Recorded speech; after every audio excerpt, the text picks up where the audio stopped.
There is Spiritual Healing Center, Monday, May the 12th. We begin every session with a prayer, and our prayer today is by Regina.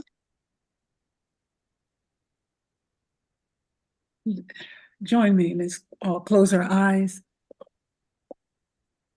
And as we close our eyes, let us imagine that the sun is shining on each and every one of us. And as the sun is shining on us, let us say hello to our Heavenly Father, Mother God, to our mentors, and to the divine grace of love. This moment, Father, we're joining together to have a service, and we're asking for your blessings. We're asking that you enlighten all of our hearts and our minds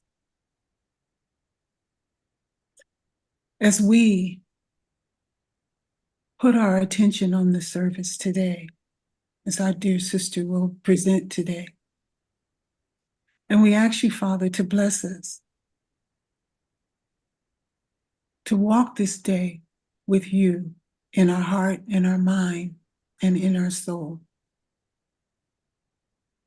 And may you continue to enlighten us and brighten up this day in your love and in your grace.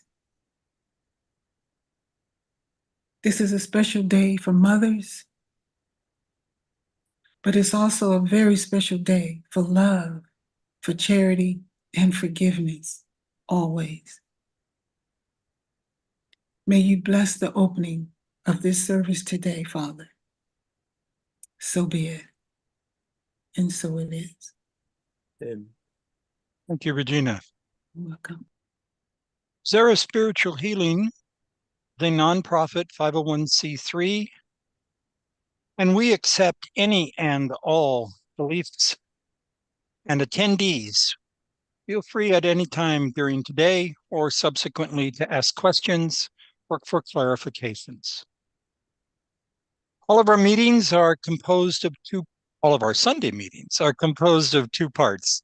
The first part is educational, and the second part is of service. And both of those are the two wings, as the Spirit Emmanuel has instructed us, the spirit of knowledge and the spirit of love and charity. Each week, Bezerra Spiritual Healing presents a variety of different self-paced group education sessions, all online through this Zoom session. This is the Sunday morning service, and all times are West Coast, by the way. Sunday evening, we have a book study, which follows an every evening half hour of daily prayer, which any and all are encouraged and invited to attend. Our Sunday night book study has begun or will begin with the book No Solar, has begun with the book No Solar, and it's brand new, so good time to join. On Monday nights, we have an internal session for the BSH mediums who provide healing services. But again, the first part of that meeting is education. So if you would like to know more about mediumship, you are free to attend the first hour of the Monday night session at 6:30 as well. On Tuesday nights, we have begun the book study on Initiation into Spiritism, which is a wonderful introductory level and refresher level set of information on the principles of Spiritism. And it's amazing how each week we grab something new, even though we've been studying it for a while. On Wednesday, by special arrangement, we offer fraternal assistance to anyone who would like a one-on-one session. And again, just make it known to any of the regular members on BSH or to the email address on the BSH website to let it be known that you are requesting fraternal assistance. The book study on Wednesday night is the book Heaven and Hell, and we will be beginning that on at the end of this month. In the meantime, we are finishing. That's about what it's called. the book that we've been studying for quite some time. Emmanuel. Thank you. On Thursday nights after prayer, we have a session called Living Spring. And the second week of each month, we try to meet in person at someone's house, which is a flashback to how BSH began when it was meeting in person in a variety of rural places in Northern California. And that's our weekly study session and self-paced education session. Many recorded sessions, book studies, presentations, etc., are available on our YouTube channel, as well as on a variety of others. BSH is a member of the United States Spiritist Federation, and they have their own YouTube channel as well, broadcasting rather regularly. I think that's it for announcements. Okay. We now move to the paired portion of today's meeting, and this is by our sister, Kiki, and she has a wonderful lifetime of Spiritism in her. From the moment you meet this woman and hear her present, you know there's a true gift of her ability to take very complex historical or psychological, scientific elements and break them down into things we can all understand. She is trilingual. Her native language is Brazilian Portuguese. She also speaks Spanish and wonderful with the English language as well. She's a wonderful technologist also. Kiki, take it away.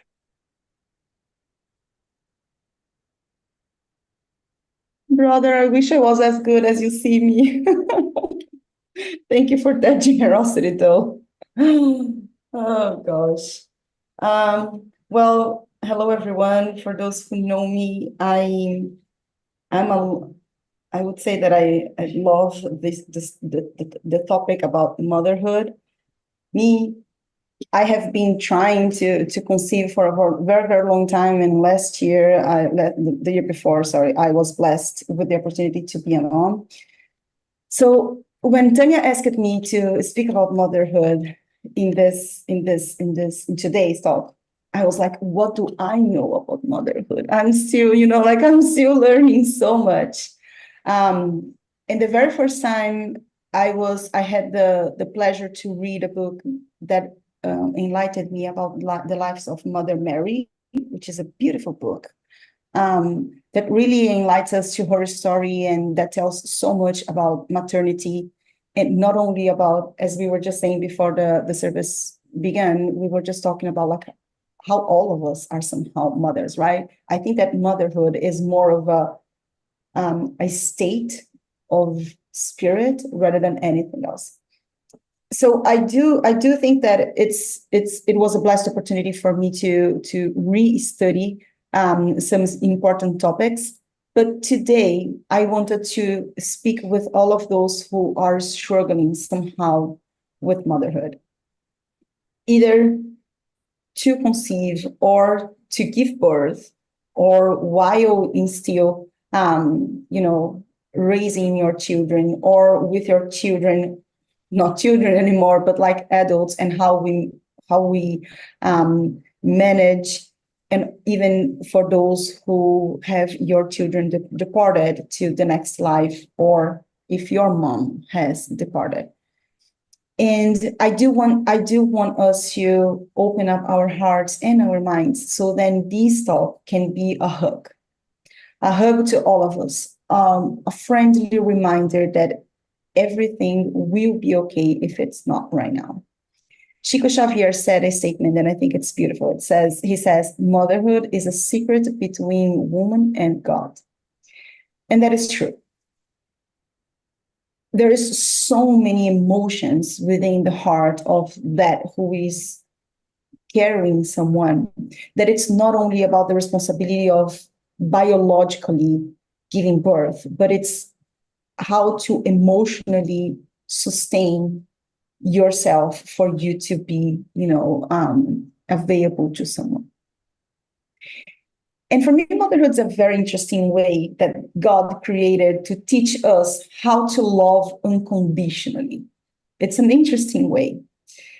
For me, it's a tool we use to maximize the potent being that we all are, because it maximizes us. It maximizes all of our versions, our good versions, and it also maximizes our bad versions, which it's on us for us to work on. It takes us into a level that gets everything. And this is why I speak about motherhood can be tricky, because each one of us has individual experiences, most likely that made you face the best and the worst within you or within your mom. So again, today I want to embrace those who struggle with the aspects of parenting, but especially motherhood. For whatever reason that caused or causes you pain, let's talk. I want you to know that you are not alone, friend. You won't face any type of judgments here. In reality, we are here again to embrace you and to make you feel safe and heard. The goal here is not to try to make you to make the pain go away, and all of the sudden you feel perfectly fine. But I want you to feel safe.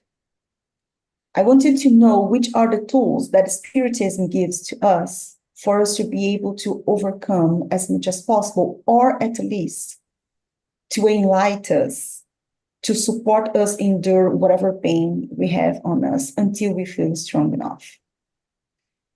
So this talk is for you, is for me, is for all of us to open up our hearts and minds for us to understand which are the challenges of motherhood in light of Spiritism.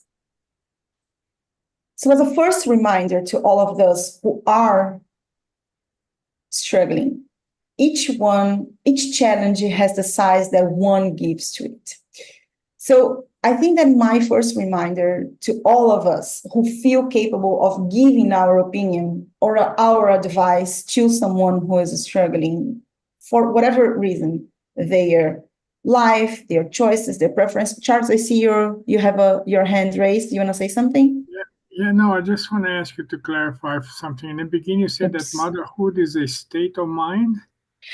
Not a state of mind. I think it's a state of spirit, most likely. State of spirit. Okay, I just want to, Yes. because I know that your conversations go in that direction. Just want to follow.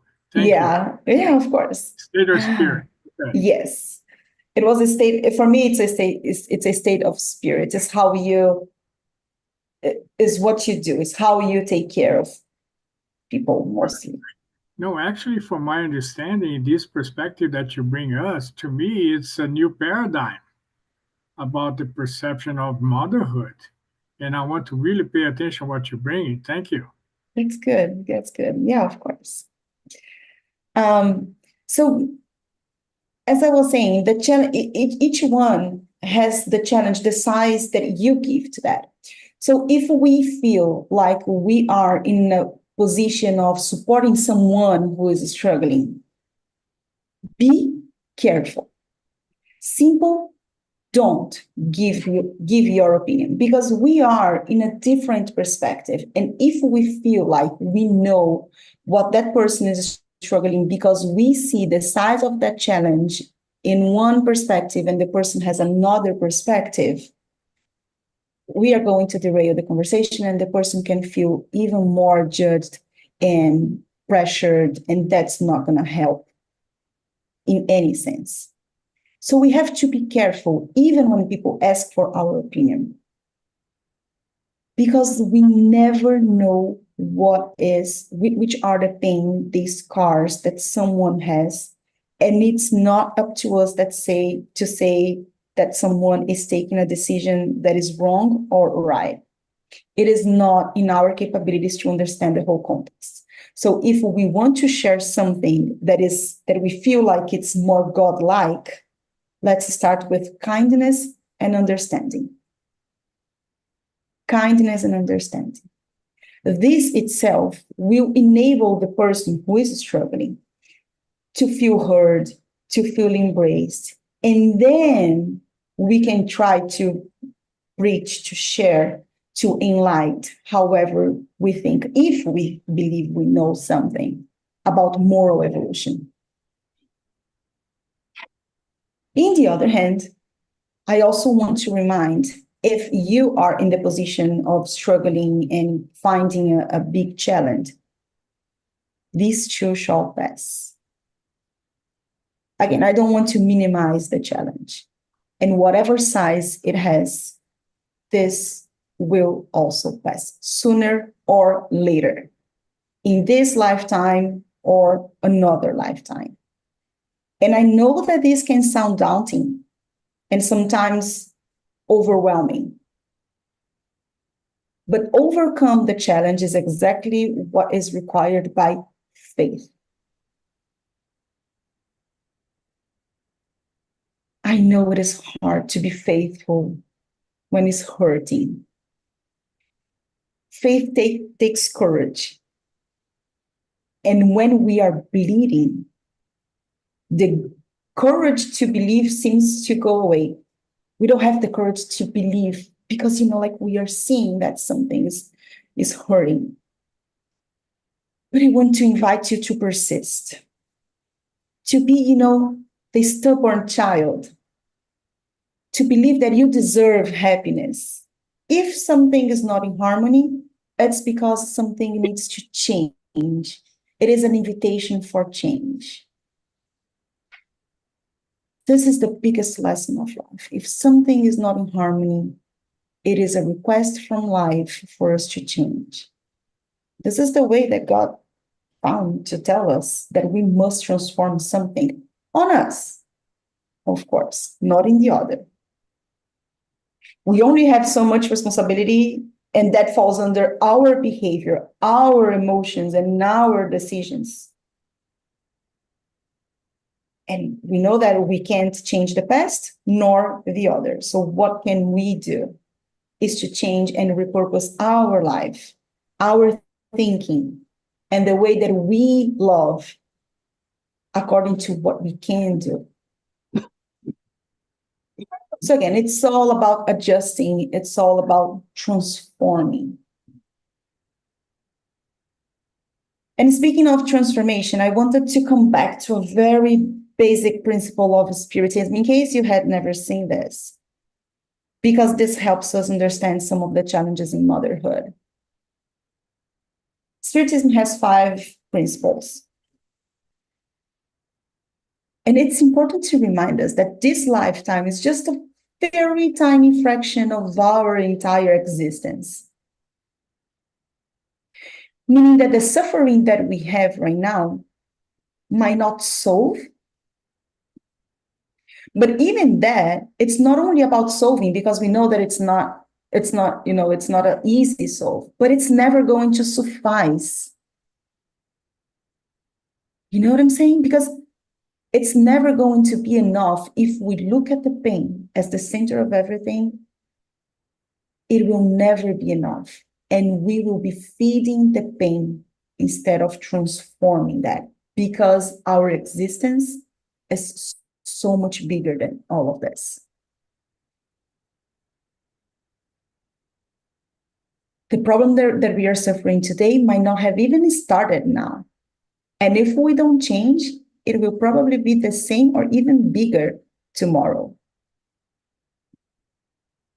So let us see some of the things that Spiritism brings to us for us to make those adjustments. So first of all is the existence of God. And for those who are new to Spiritism, there is a book called The Spirit's Book, where Allan Kardec asked more than 1,000 questions about life and spirits, for the spirits on high. And the very first question is, what is God? What is God? And then they say that God is the supreme intelligence, the first cause of all things. So first of all, there is a God. There is a responsibility for everything that entices our life. There is no effect without a cause. And we are saying that God is the supreme intelligence. As we learn about religion, as we learn about the evolution of life, I would say, we had Jesus bringing to us that God is not a punishing God. It's a loving God, right? It's just, it's loving. And we see that also in the Spirit's book. So when thinking about God, it's not only about thinking that there is a responsible for everything. There is an intelligence being applied to everything, but a loving intelligence being applied to everything.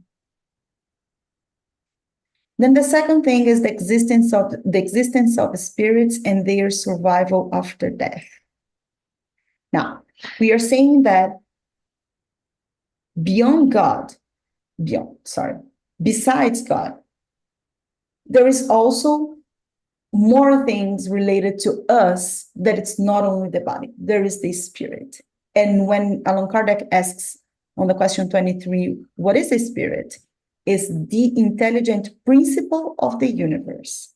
So we have God as the supreme intelligence. We have the spirit as the intelligent principle of the universe. So what we see here, it's not everything, it's only our body. And we learn by the third principle that the soul reaches perfection by experiencing the trial of a new existence. So, if we have a spirit and this spirit is in its path to evolve, it is through our reincarnation, through our incarnation and reincarnation, that we will reach perfection. So there is this idea that we come back life after life. So we didn't start here, and it won't stop here. We do forget our past, so then we can have a new start. Friends, you all know how hard it is to start something new if we look back and we know that we've tried so many different ways. Sometimes that discourages us. So it is a blast that we forget everything, so then we can have a new fresh start with new influences on us, with new inputs.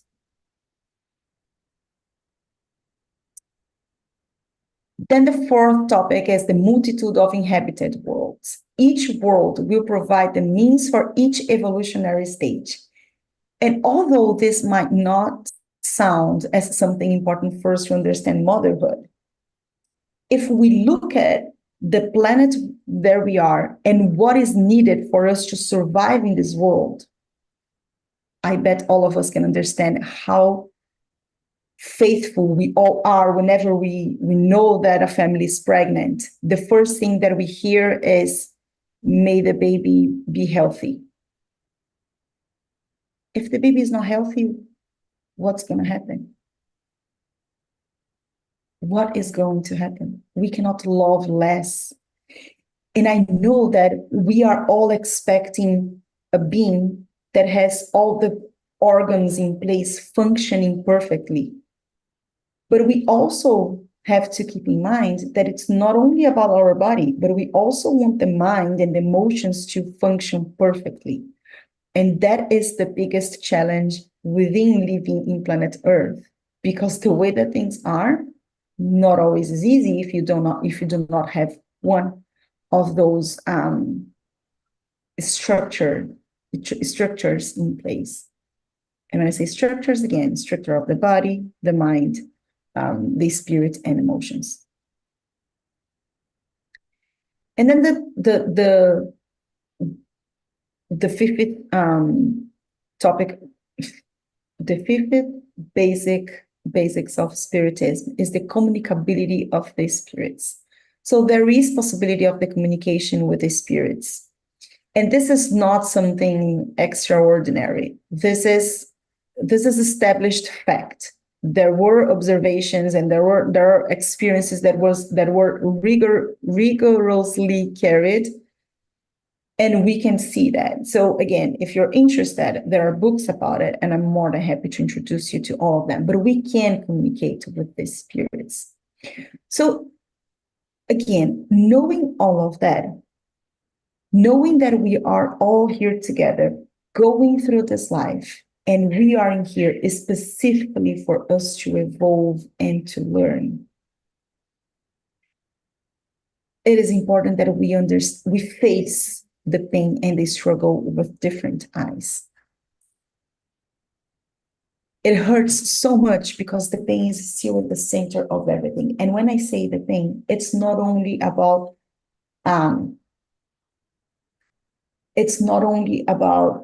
the pain of a specific situation that you have with motherhood, but everything else. If you do not have a good relationship with your partner, if you do not have a good relationship in your work, if you do not have a work, everything else that brings us pain, we tend to put that in the center of our life. And that is one of the reasons why we tend to see things with challenging eyes. And of course, it's imperative to solve whatever hurts us, preferably before we get pregnant, because once we do, for a very good period of time, we will all be thinking about our sons and our daughters and the responsibilities that we have with them, and things will add up. And I think that this is one of the biggest things that happens to us. We do not treat the pain that we've been carrying our life. And then when we have kids, things just add up. It can get really dangerous to that, because we might think that we are able to judge when is the best time to be pregnant, maybe not now, or not with that person, or only when I have a job. But we saw in the previous slide that God is the supreme intelligence, the first cause of all things. So we have to be careful, because we might not be the ones deciding when or how to become a mother. That might not happen. By the way, the conception itself, it's something that the science still didn't figure out how to do. Yeah, there are fertilizations in vitro, but it's not guaranteed when a conception is going to happen. This is up to God. So if that happens, it's because God is on it. We may have the ability to be this physical and spiritual portal. And I think that this is where the blessings about motherhood happens, right? Because nothing else has this ability. But what is beautiful is that everything is so perfect that just having the body is not enough. And I know this can sound really basic, but we need a man for that to happen. We need a partner. And it takes God to allow the union of two people to get to the conception. And I know that sometimes we don't have the partner that we wanted to. I don't want to diminish any experience, especially those who have suffered abuse and ended up being pregnant. I don't want to diminish that. However, if that happened, there is a reason why those two souls were put together. And we might keep thinking, maybe this is not the partner that I wanted. Maybe this is not the right moment in my life. I'm going so well in my job, or for whatever reason. Maybe it's not the format that we wanted. Oh, I wish there was so much more love in my relationship before I got pregnant. Or I don't even know that I wanted to be a parent. Or it's not the perfect material formation, as I mentioned to you. Maybe the fetus is missing some important part. And what do? I know it can be scary. I know it can be scary and overwhelming, because it's out of our imagination, right? Like everything that we think in our thought, either in our thought or from the pressure that comes from the society, we can get scared with the unknown. if it was at least closer to something we have created or imagined, but something that is in our deep, deep emotions, we know. Again, not saying that this is still not scary and hurtful, but yet we tend to question God, directly or not, when something is out of control. And this is completely, completely out of our control. Another reason to believe that if a baby was conceived, then it was God sent. And once that happens, we have to be extremely careful about the responsibilities that we carry. The union between spirits and the spirit of the fetus with the fetus begins at conception. It's not completed until birth. So during this period of gestation, is when the baby will start to get confused, but the baby will already be exposed to the emotions that the parents have towards that child. So the baby stays in a state of confusion at the beginning and will forget the past, as all of us did, and the commitments that we also did at birth. Before we reincarnate, all of us have gone through, well, hopefully all of us have gone through discussions with our mentors, with all our guardian angels, for all of us to plan our life. Of course, we do not remember that. What would be the point of remembering something that we have to change if we do not forget what is it? That wouldn't be a true change. So we forget that, including our babies, of course. And after the baby is born, we will gradually develop the faculties during the growth, either for the good or for the bad. I didn't find the book that says that it happens until 7 years old, but I know that that's true. If anyone remembers, please feel free to chime in. But until 7 years old, the child is still under a lot of effect from the parents in this lifetime, but it's also loading up everything from past lives. Remember that we are a spirit. There is something in our spirit that's called perispirit, and I say that the perispirit is kind of our luggage. We can never get away with our luggage. If it's heavy, there are means for us to make that easier, but we always have our luggage with us. So this is when we are loading all of our emotions. So the fetus per se does not have a soul until it's born, but it's linked to a spirit. So everything that we do to a fetus, the fetus is going to feel that. The spirit will be feeling all of that. I know that the science says about inviable child. Those mostly are trials for the parents and, of course, for the child. But one of the things that I wanted to bring, again, with all due respect, is about abortion. Any transgression on God's law is a crime, and I am not the one saying that. This is part of the lessons from the Spirits on High on chapter 7 of the Spirit's book.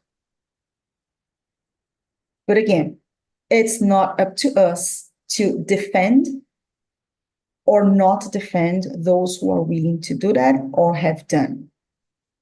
None of us have the responsibility to decide from someone. Our responsibility is to support and to give everyone the possibility to understand what does that mean.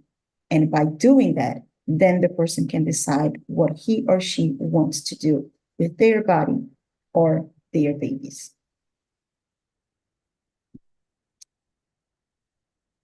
when that happens, one very important thing is not to guilt ourselves, not to guilt. Whenever we feel this guilt will paralyze. And that's not what God wants from us. All of us are prone to errors. We are all learning. And we do not know what type of emotions we've been carrying in our luggage. So sometimes we can, by instinct, do something. And then all of a sudden, when we think better, that's not what we wanted, or the opposite. But whatever we do, as I said, the suffering might not end now, or it will just keep growing if we do not work on that. Allan Kardec, at the book Heaven and Hell, says, one of the conditions inherent in a spirit's moral inferiority is the inability to foresee the ends of its suffering. So whenever we want to change something, if we are carrying any type of thing, first step is the repentance. The first thing is for us to regret. When we regret profoundly, our intentions will take us to the next step. Our intentions will invite us to redo.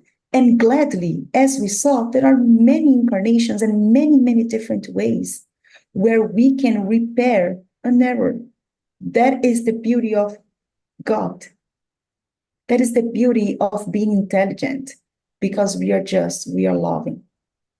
Of course, that it's not going to happen without expiation, because the expiation will help us to see and to feel that regret. And again, it's not about punishment. It's about reparation, which is step number 3. Step number 3 is when we are ready to repair, and all of that suffering becomes something else, becomes part of our life. And we see that with different eyes. On question 258, Allan Kardec asks if we know what will happen in another existence. And the Spirit tells us that we choose the type of trials that we will experience. And free will also exists in this choice as well.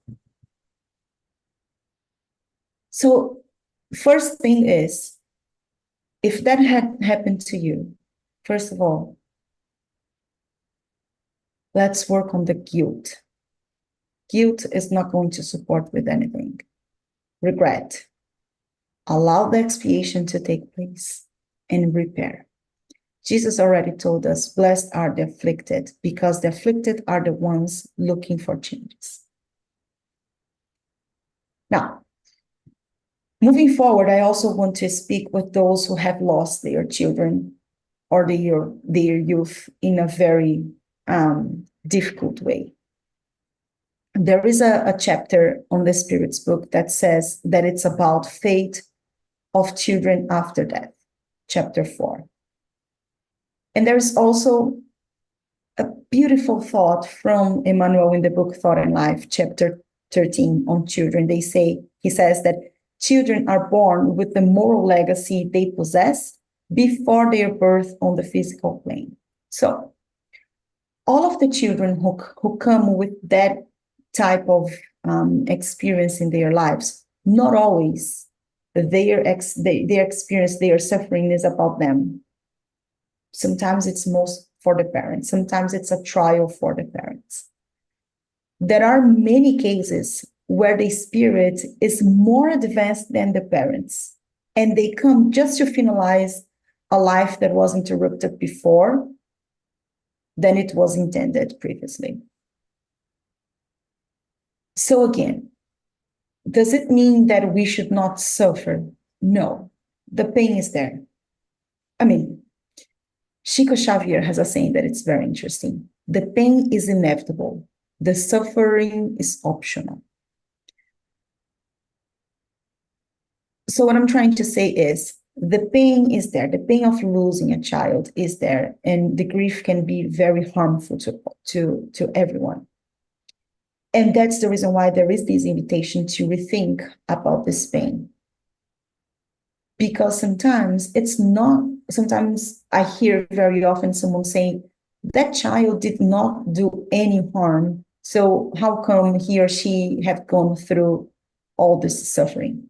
So again, first of all, the child not only suffers something because of what he or she did in this lifetime, because the child did not have chance to do the bad, but also didn't have the chance to do the good. There wasn't enough time to do anything. So most likely, those are trials for the parents.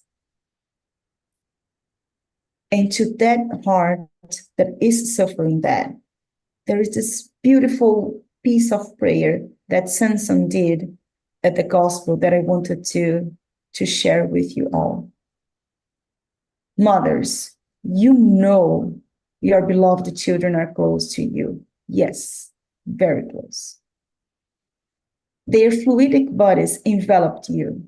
Their thoughts watch over you, and your memory of them inebriates them with joy. But the unreasonable sorrow afflicts them too, because it denotes a lack of faith and is a revolt against God's will. You who understand the spirit life, listen to the beating of your heart, calling to those loved ones.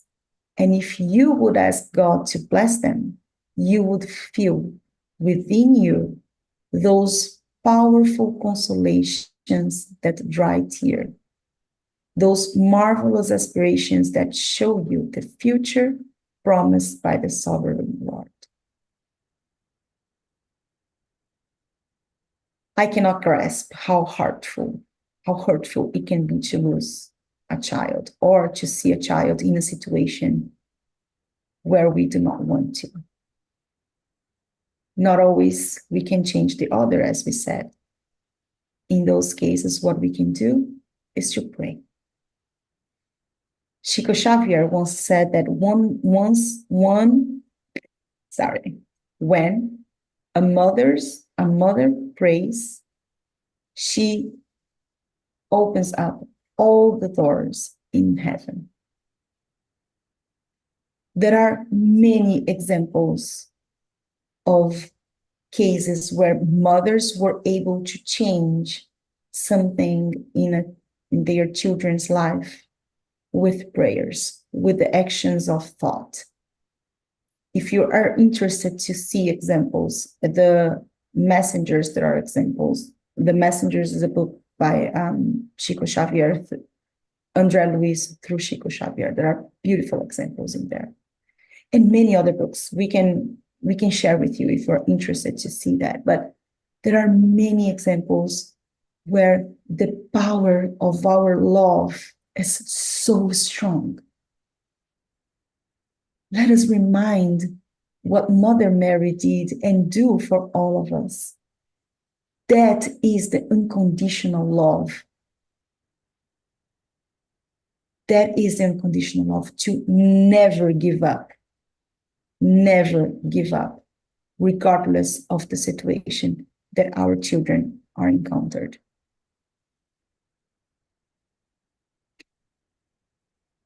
If we want to speak with someone who is deceased, there is this possibility. We may evoke spirits. However, it does not imply a communication can be executed. It's not easy, not necessarily, because it encompasses so many things. And this we can see at the Medium's book, Spirits Who May Be Evoked, chapter 25. There is a spirit moral evolution. So sometimes, if a spirit is in a very rebellious situation, he or she cannot understand that he or she is in a spirit situation. The best we can do to serene that spirit's heart is to pray, is to emanate good vibrations, and all the tears and all the sorrow can just contribute for a suffering if the spirit is not in a good environment. So best thing we can do is to repurpose our emotions and send love. Ask guidance for God. Jesus, help me to change my emotion. Help me to understand. If it's hard, help me, God. Remember what Jesus said. Knock and the door will be open. Seek and you will achieve. No pray, do not get answered. All the prayers are answered. So if we ask with the bottom of our heart, that will happen. We will be able to save our sons and our daughters wherever they are. So do it. Do not give up. You do your part, and the spirits on high do theirs to support the child who also has their own will. We can do just so much. Remember, we cannot change the past, we cannot change the other. It also depends on the ability of the spirit to speak. So sometimes they want, they deserve, but they still didn't develop the ability. Just like small children, like my young one, she cannot speak, although she gets really nervous and pointing things. We cannot establish a communication whenever a spirit is in that state. There is the emotional situation. If the spirit is too emotional, he or she will not be able to establish a communication because there is too much emotion in there.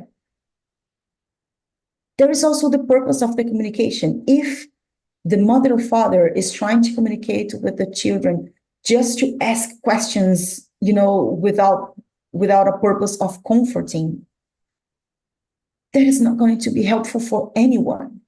So the spirits on high cut short. There is also the medium sympathy, if the medium is necessary, because most of us can feel. And if we develop our mediumship, we will be able to feel our loved ones that are in the spirit world. We are. It's a matter of evolving our mediumship. And any of us can do that. For some, it's easier, for some, it's harder, but all of us can do that. And of course, depending on the environment where we are.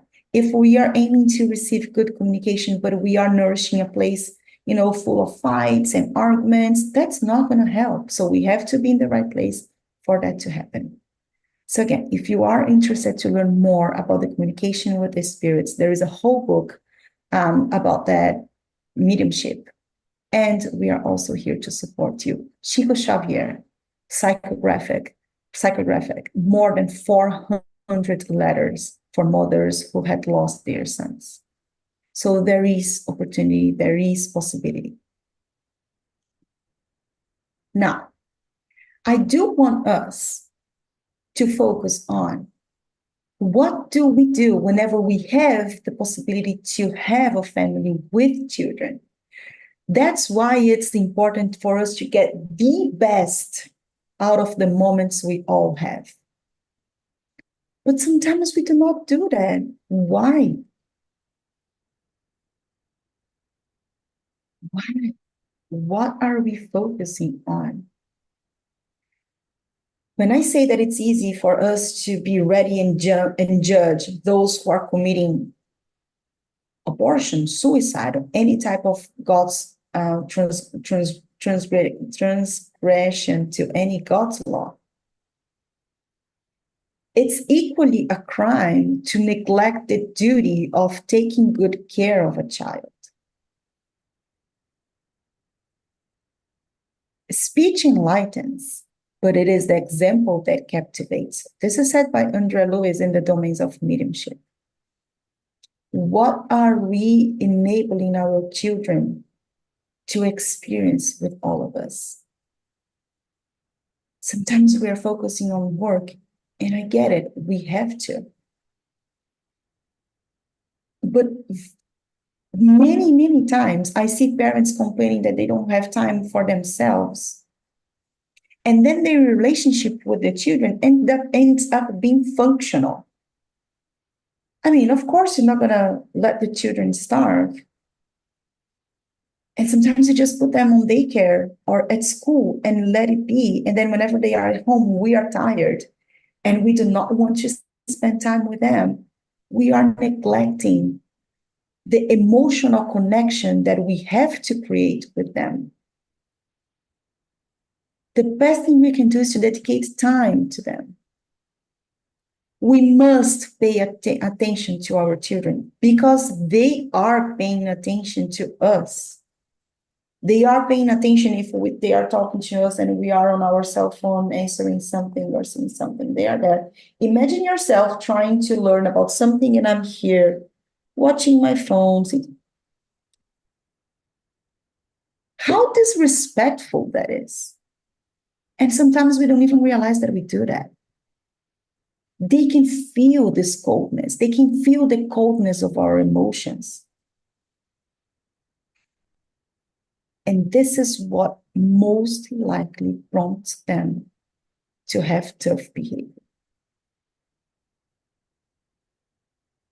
They can pick up to what we are feeling and how we are doing. You know, when we say something that is hard, or when we cut short our conversation, or we say, go play something, go do something, they can feel that. And of course, it's not easy. I'm not saying it is. I have a toddler, believe me. But they show that they need our love in form of rebelliousness, in form of aggressiveness, fussiness, tantrums. I'm not saying that it is the parent's fault when having an irritable child, but definitely the parent's irritability reflects in the children's behavior. That's for sure. André Luiz, in the book Action and Reaction, says that the road we initiate in any new existence is the continuation of the road we traveled in previous existences. Right? So if in previous existences we were asked to develop more patience and we still didn't, guess what? We will have someone helping us to achieve that goal. And maybe that can come in form of our children. Again, in the book Action and Reaction, André Luiz explains the family ties and how we end up all together. And there is a beautiful example about a character called Laudemira. It's beautiful because the children that we face today might or might not be those that we had sympathy in the past.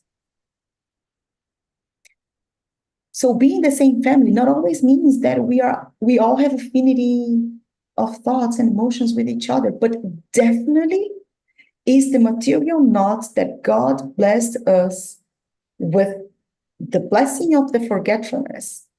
So then we could learn how to love each other.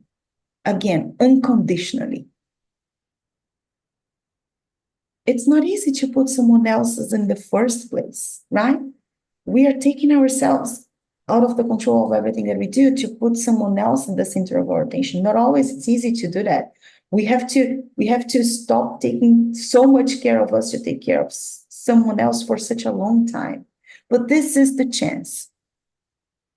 Through what can be a happy experience, for us to learn that life is more than what we wanted for ourselves. It teaches us to be humble.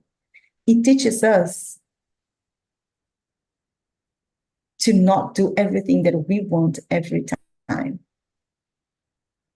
Emmanuel, in the book Thought and Life, says, a child's heart is a precious urn that keeps collecting our mental reflexes. So if we are troubled with something, their heart can feel that. So best thing we can do, friends, is to evolve some level of mindfulness for ourselves. So then we can maximize our best version. So then it can be reflected in our children. So we are all talking about developing and nourishing patience, tolerance, love, mercy, humbleness, faith, hope, persistence, resilience, courage, focus, discipline, all over and over and over. And the very 7 first years of the children this is all we get to nourish them with all of these virtues. Because after that, again, they will have all their luggage from past life. And if we have not created that basic for all of those virtues, we will have to pick up later. And imagine, I don't know if our parents were able to do that with us when up to 7 years old. And even if they did, that doesn't mean that we will master all of this. So it is an exercise for a lifetime for us to do all of that, for us to learn all of that. And of course, children are going to be silly. They are just exploring the world, but sometimes we get so mad and offended whenever they do, like they just spit milk all over the house to drink it, or they just do a mess, or they do noises. And sometimes we just get like, stop with the noise. I have a headache. With all my love, who cares you have a headache? Take a medicine for that. Your children is learning that battling things make noises. They are exploring the world. We have to learn to be peaceful and to have the innocence of the children to help us develop that patience and that tolerance. And sometimes it feels like they are, like they are teasing us. They are testing us. Believe me, they are not consciously. They have no clue that you struggle with patience. They have no clue that tolerance is needed for you not to yell at them when they are yelling all over.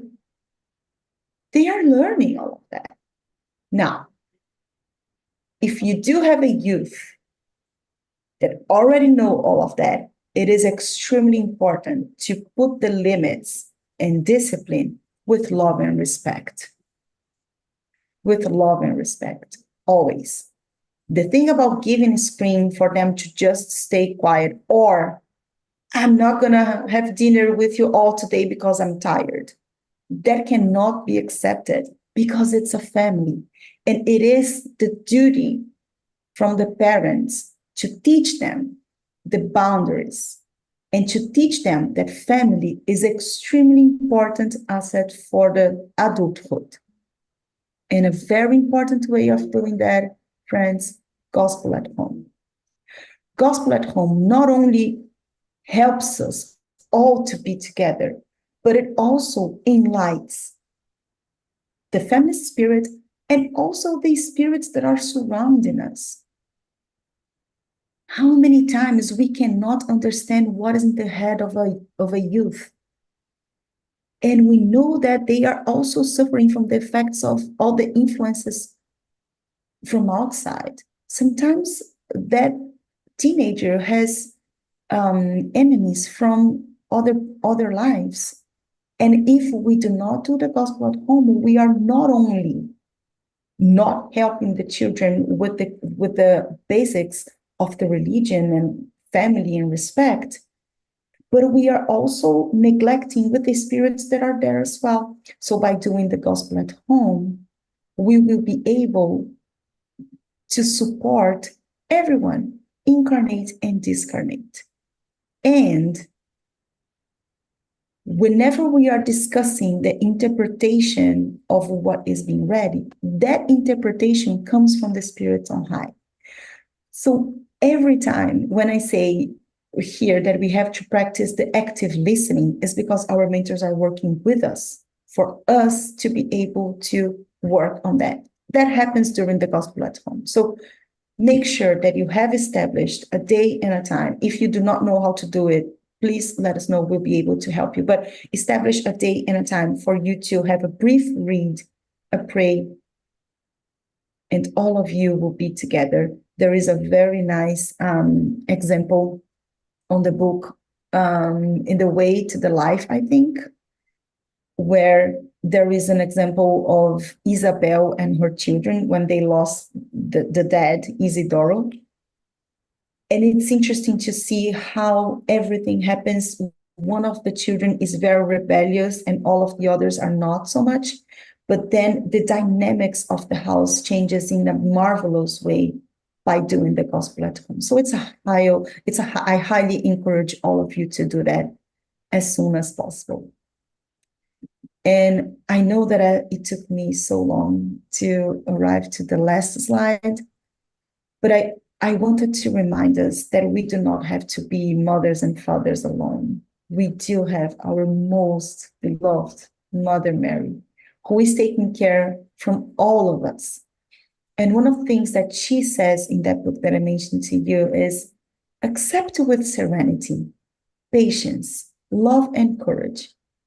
Accept without swearing the facts, because nothing happens without God's blessing. So all the family ties and all the challenges that we are facing are here for us to be able to evolve as mothers, as fathers, as children of God.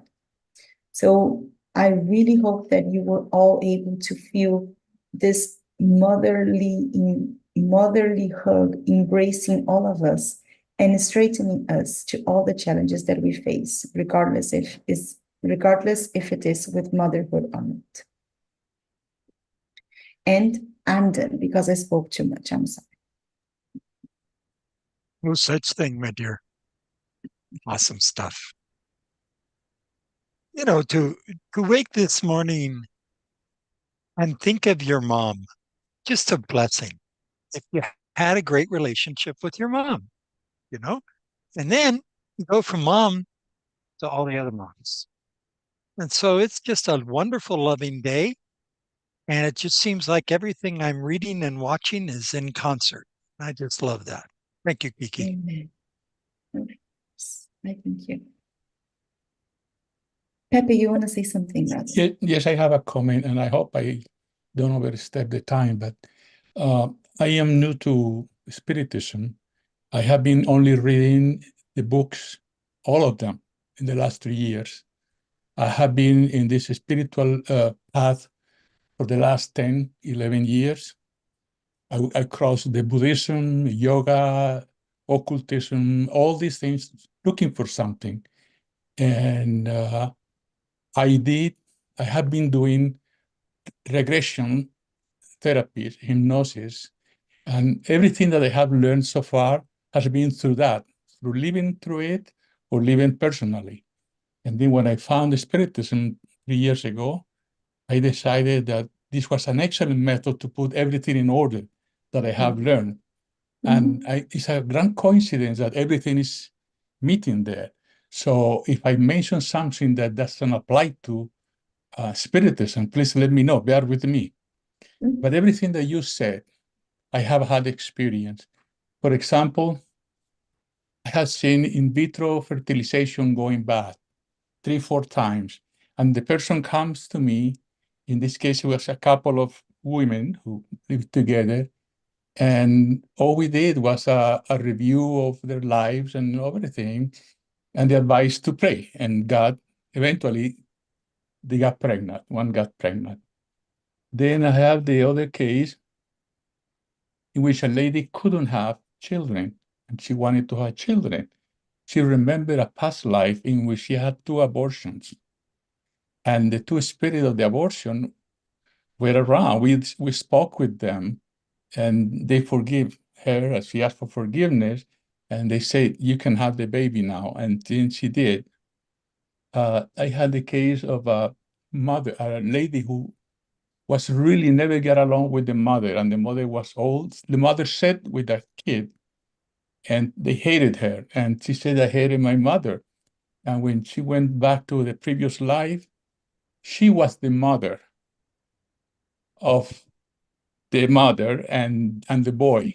And she was so busy having a social life that never paid attention to these 2 kids.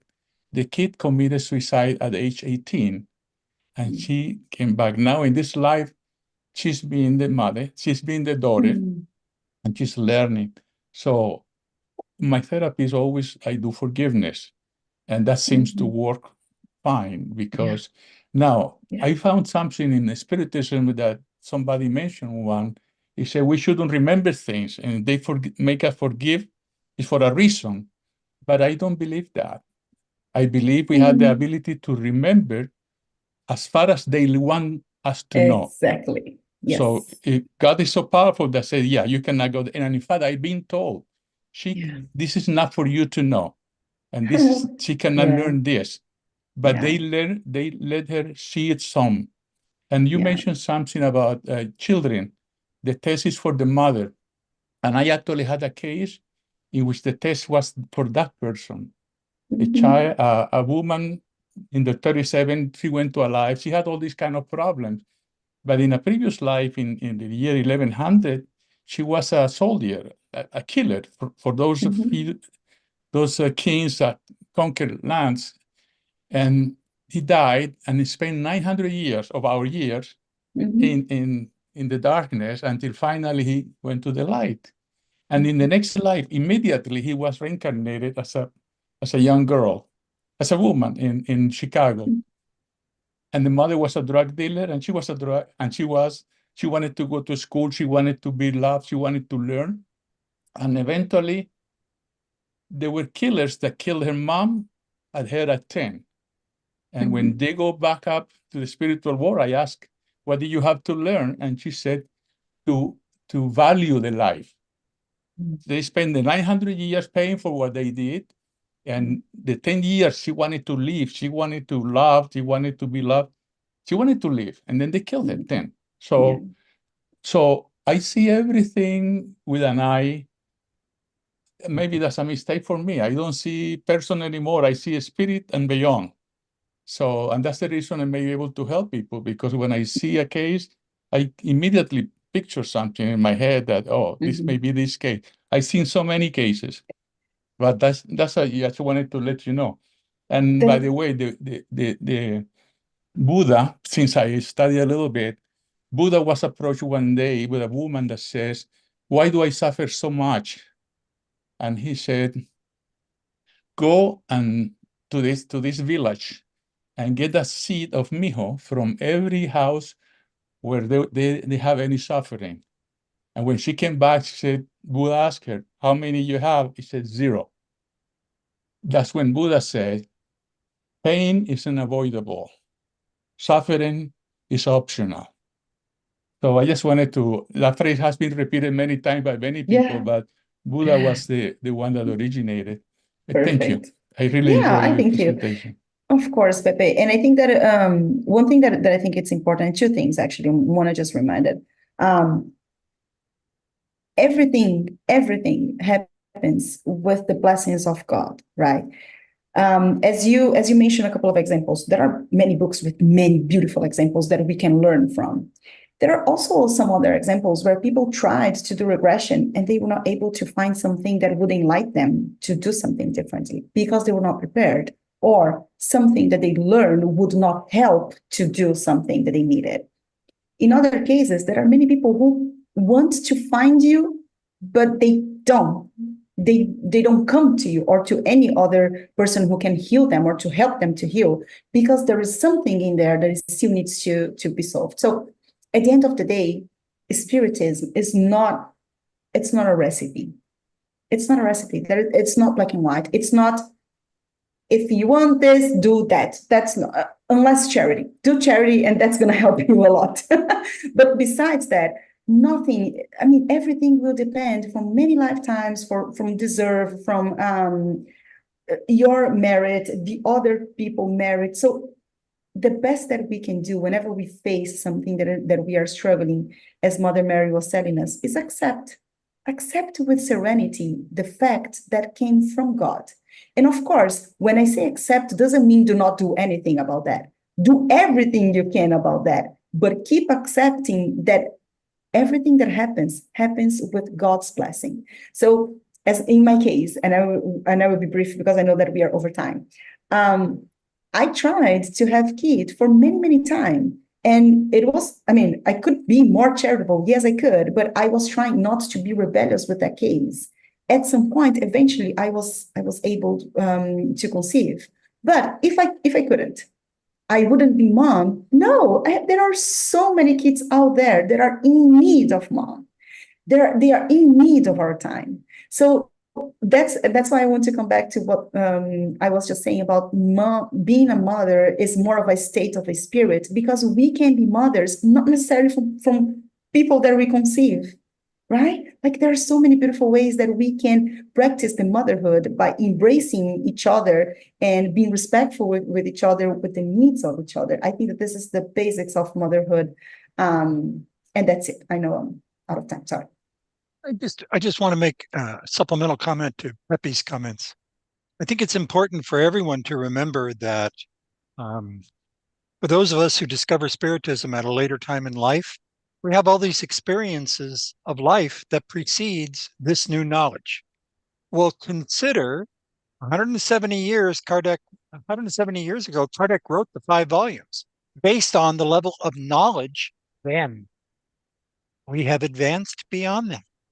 There are a number of principles that don't necessarily mean the same thing they meant in the 1850s and 60s.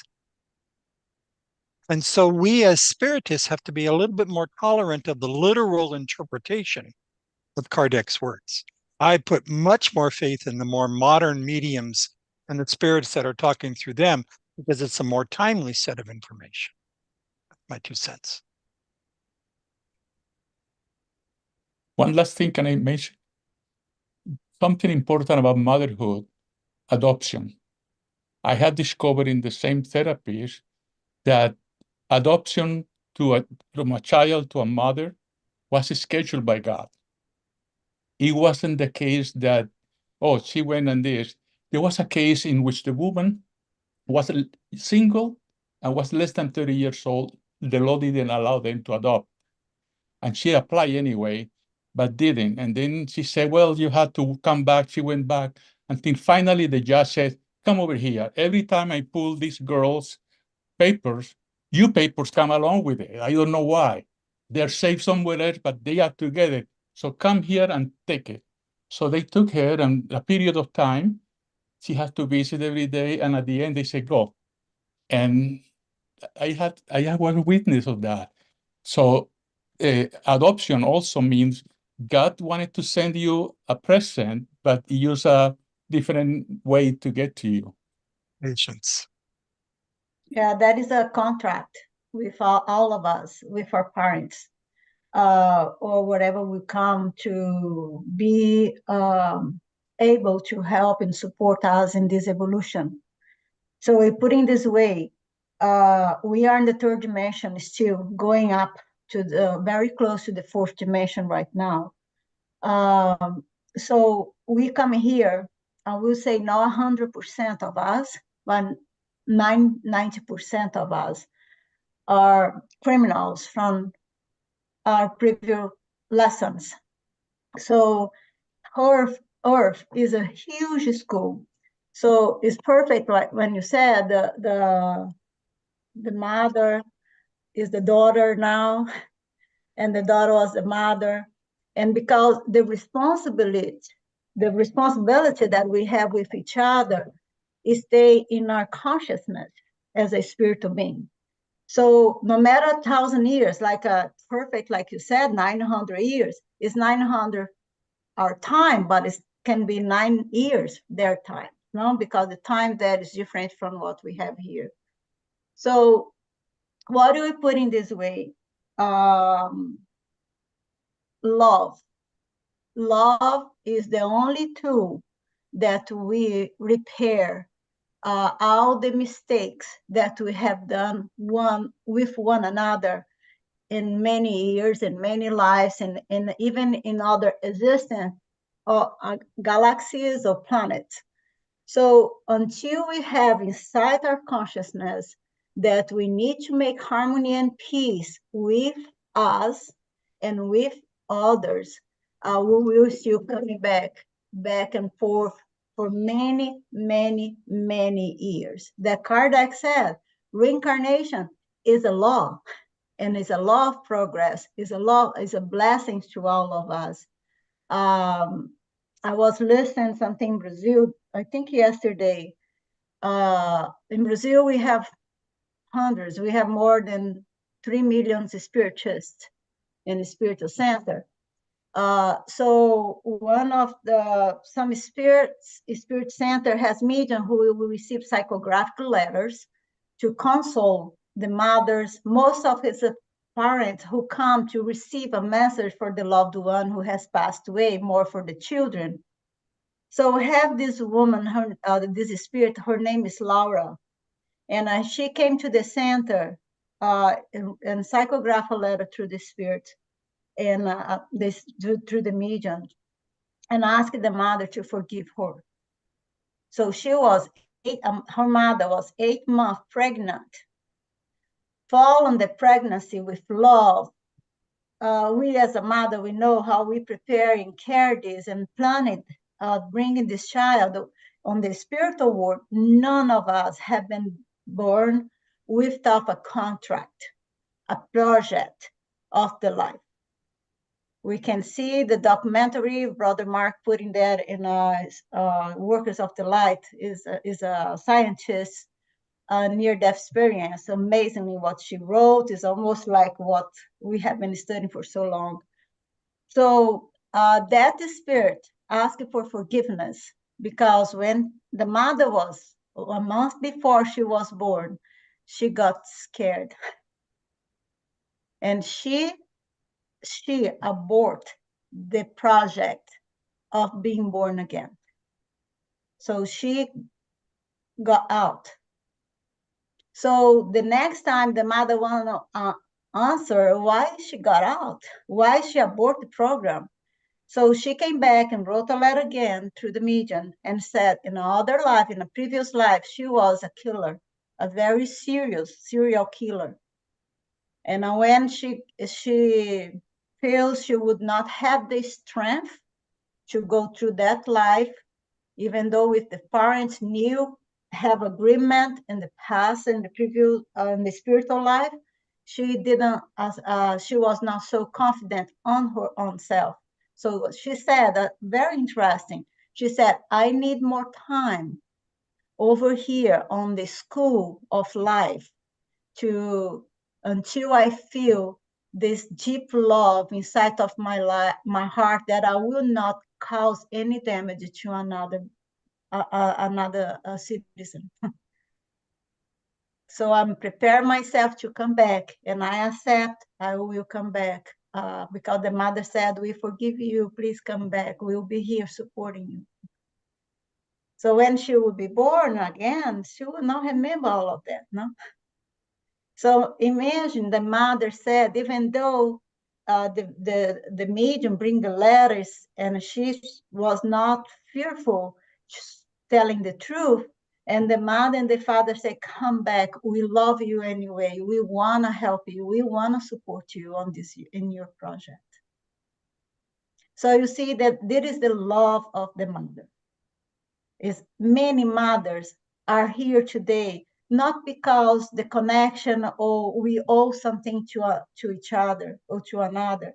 Many, many mothers are here in this planet Earth. The mentors are saying right now, many, many mothers are here in this planet just to be a servant of God, to manifest the spirit who are in progress, or to bring the spirit to help the progress, the earth, because we are in this great, beautiful evolution and very close to the next dimension. And just sorry for finishing here. Another message I received was so beautiful. I was seeing my reviews, and I found this message said, St. Peter said to Jesus, I need a conference with you. So Jesus make an appointment, and there comes Peter. What happened this time, Peter? I have a serious situation. Investigate. I have been months investigating the situation. So I found the problem, and we need to your approval for punishment. And he said, what is going on? He said, many souls have been coming in a illegally. I don't know how they did, but they are here in this fifth dimension or whatever there. and we do not know the door they are coming in. So we have investigation, but we are close to that. So we ask permission to punish it. Who is open the door? No, he said, no, don't worry about. I know who he is. So how do you know? He said, yes, it's my mother. She put in the rosary under the earth, under the astral body of earth. And now those who pray for the rosary found the rosary is coming through that door. So this is mother things. Don't mess with her. So this is a beautiful way that we see love. Only love can resume everything. And this is the true love of materialization, the unconditional love. Mothers, fathers, aunts, grandmothers, anyone. We are grandfather, we are grandmother. We have developing this motherhood within us. Thank you so much. Thank you, Kiki, for the beautiful message.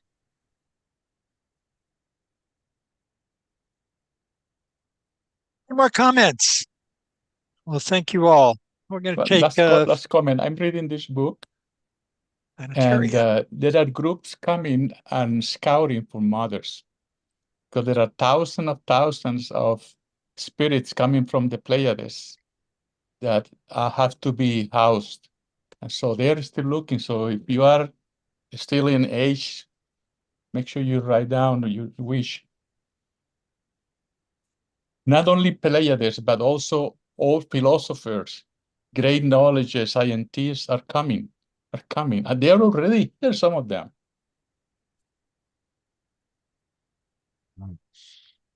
All right, let's take 2 minutes, grab your water. We'll come back and do our healing session.